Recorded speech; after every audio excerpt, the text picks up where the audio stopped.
Oke, Assalamualaikum warahmatullahi wabarakatuh. Waalaikumsalam. Kembali lagi kita hari ini memenuhi undangan dari SMK 1 Negeri Patumbak, cover areanya Kabupaten Deli Serdang. Nah, di ujung acara ini kami coba menyempatkan waktu untuk berdiskusi dengan salah satu kabid dari Kementerian Tenaga Kerja Deli Serdang, ada Pak Ferry Herdian. Assalamualaikum Pak. Waalaikumsalam. Alhamdulillah, sehat Pak ya? Alhamdulillah. Baik, kami sebenarnya ingin mempertanyakan sedikit beberapa pertanyaan itu terkait persiapan acara hari ini. Kira-kira komentarnya Pak terkait dengan penyelenggaraan acara yang dilakukan oleh SMK 1 seperti apa Pak? Ya, baik. Assalamualaikum warahmatullahi wabarakatuh. Pertama sekali saya mengapresiasi ya bagi SMK Negeri 1 Patumbak ini, dikarenakan mereka ini baru saja menerima surat tanda daftar BKK. BKK ya. Baru mereka bisa melaksanakan program ini sebenarnya. Jadi BKK itu adalah bursa kerja khusus untuk di SMK, di mana BKK itu berfungsi untuk menyampaikan data atau memberikan informasi kepada alumninya. Alumni SMK yang belum bekerja, maka mereka akan menyampaikan informasi tentang lowongan pekerjaan untuk alumninya. Berarti job fair ini gayung bersambut atas pengukuhan BKK sebelumnya. Betul. Ya Pak ya? Nah, jadi dengan ada job fair ini sangat kami apresiasi bisa dilaksanakan karena job fair ini bisa memberikan informasi kepada alumni tadi untuk lowongan pekerjaan. Ini dimana kita tahu Deli Serdang itu termasuk tinggi tingkat pengangguran. Data juga sudah dibuka kemarin. Iya kan? Benar. Sudah dibuka data itu hampir 8,9% kalau tidak salah itu, dan kontribusi terbesar itu adalah dari SMA dan SMK. Jadi dengan ada job fair ini mungkin bisa membantu mereka untuk mengurangi itu, dan disitulah kami minta adanya kerjasama dengan pihak perusahaan. Mana tahu nanti dari hasil job fair ini ada yang diterima. Setidaknya yang diterima itu disampaikan kepada BKK-nya, nanti BKK-nya akan melaporkan ke kami. Akan mengupdate data ya Pak? Mengupdate data agar kita bisa menurunkan, meminimalisir tingkat pengangguran yang ada di Serdang. Baik Pak. Nah, pertanyaan kami selanjutnya itu dari sekian banyak SMK di Deli Serdang, sudah berapa SMK Pak? Kira-kira saja angkanya. Ya. Yang sudah ada BKK dan kemudian job fair ini sudah terjalankan gitu. Jadi ini merupakan suatu tantangan juga bagi kami ya. Dari 2 tahun terakhir ini SMK di Deli Serdang itu ada sekitar 70 lebih. 70 lebih. Iya. Tapi yang pusat keunggulannya ada berapa itu ya? Tapi artinya program BKK ini sendiri fokus ke pusat keunggulan saja atau semua SMK yang ada di Deli Serdang? Tidak, semua SMK. Semua ya. Jadi SMK itu kan hadir kan memang untuk menciptakan orang-orang yang berskill, kan? Siap kerja, siap kerja. Betul. Makanya ada kaitannya dengan Dinas Tenaga Kerja. Betul. Karena Dinas Tenaga Kerja di Kementerian Sendiri ada buka aplikasi siap kerja. Itulah. Makanya kenapa BKK itu hadir di situ, dan job fair ini salah satu realisasinya. Karena job fair ini bisa menciptakan stimulus ya Pak. Target-target tadi. Bagaimana target-target yang disenakan itu untuk mengurangi angka pengangguran bisa tercapai. Kalau dari 70-an SMK tadi ada berapa Pak yang sudah dikukuhkan BKK dan job fair ini sudah dilaksanakan? Saat ini sudah 15 ya. Ada 15 BKK yang sudah BKK ada ya? Dan yang sudah melaksanakan job fair itu sekitar 4 atau 3 kemarin. Baru ya, bisa dibilang terhitung masih. Nah, maka kalau nanti ini SMK ini laksanakan baru yang keempat. Iya. Jadi pihak Dudi pun ada juga menghubungi kami mau melaksanakan job fair juga.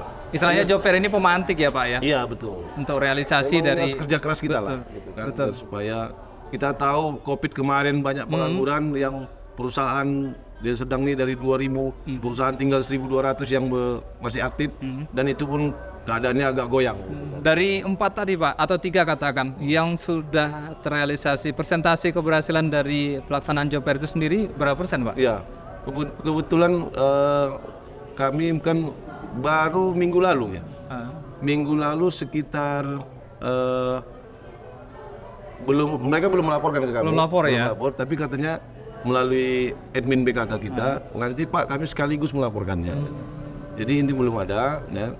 Dan kami berharap BKK yang lain melaksanakan ini agar kita bisa mencari solusi yang terbaik untuk angka pengangguran ini dan alumni-alumni ini khususnya. Apa Pak kira-kira kompensasi atau satu hal yang mempunyai nilai positif bagi perusahaan yang yang join dalam aktivitas BKK, kemudian job fair yang dibentuk yang diprakarsai oleh Kementerian Tenaga Kerja ini terhadap dunia usaha itu sendiri, Pak? Kira-kira benefitnya apa? Selain mereka katakan mudah mendapatkan tenaga kerja, kira-kira di sisi lainnya apa dari ini? Kalau kemarin kan kita lihat beberapa dunia usaha yang ikut MOU dengan SMK-SMK yang di dalamnya menerima siswa prakerin, itu ada kompensasi pajak, Pak, yang disampaikan dari kepala sekolah yang lama terkait perusahaan yang menerima siswa-siswa prakerin itu dalam bentuk MOU dengan SMK yang ditunjuk. Informasi yang saya dapat seperti itu. Nah, kalau untuk BKK sendiri plusnya apa nih Pak ke Dudinya selain menyerap tenaga kerja lebih gampang? Iya, BKK sendiri kan memang kita hanya sebagai wadah untuk alumni. Jadi kalau yang bekerja sama dengan itu kan pihak sekolahnya. Iya, betul. Jadi BKK ini sebenarnya di luar daripada sekolah sebenarnya. Pihak kesekian gitu ya. Kan? Mereka ini dibentuk hanya untuk membantu alumni. Jadi kalau terkait dengan pajak itu memang bukan ranah mereka. Iya, salah satu lah. Katakan salah satu. Jadi kompensasinya itu kita bilang itu tadi. Begitu BKK ini terbentuk, mereka bisa mengambil informasi alumni, ya. Informasi lowongan pekerjaan kita sampaikan di BKK. BKK ini nanti menyampaikan ke alumninya karena bank data alumni itu ada di BKK. Berarti akses informasi terkait alumni dan kandidat-kandidat tenaga kerja lebih gampang diakses ya Pak? Iya. Keberadaan ini ya. Nah, iya. Kalau selain dari pembentukan lembaga BKK, kemudian job fair, apa lagi sih sebetulnya Pak kerjasama yang bisa dilakukan oleh pihak Kementerian Tenaga Kerja dengan perusahaan khususnya itu yang sifatnya memberikan efek yang positif kedua belah pihak Pak? Dari Kementerian Tenaga Kerja apa ke depan Pak?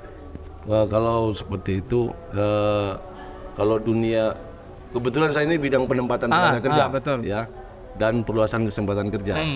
Jadi tugas tupoksi kami itu memang di bidang BKK, kemudian data pekerja, ya AK1 tadi, yang membuat AK1 itu kami, dan membantu unit usaha masyarakat, misalnya tenaga kerja mandiri dan padat karya. Nah itu di bidang saya. Kalau terkait dengan yang Bapak sampaikan tadi, itu di bidang lain dan kami tidak sampai ke ranah situ. Karena itu bukannya gawe kami. Jadi betul. Kalau masalah kerjasama dengan yang lain itu kan memang ada tupoksinya masing-masing. Ada tupoksi masing-masing. Jadi fokus kami ini sekarang ini ke SMK. Jadi itu yang bisa mungkin saya sampaikan. Ya. Kenapa ini BKK ini tetap kami kejar? Kemudian itu tadi agar sekolah ini bisa bekerja sama dengan perusahaan lain juga. Jadi mereka, ini BKK-nya ini bekerja. Orang Bapak pun bisa tahu kan. Kalau komentar Bapak sendiri terkait dengan adanya di luar sana ya banyak kemudian tawaran-tawaran lowongan kerja yang kemudian arahnya sudah kepada pembentukan aplikasi bisnis ya seperti harus registrasi dulu, harus deposit dulu baru bisa beriklan untuk mencari beberapa tenaga kerja. Komentar Bapak apa tentang masalah itu? Ini cukup bagus dia pertanyaannya ini. Ini sampai ada orang yang harus membayar ya. Ya, kalau kami sebagai dinas tenaga kerja kan tidak sampai ke situ mencampurinya. Ya, karena bagi kami supaya bagaimana orang yang belum bekerja harus bekerja. Iya, betul.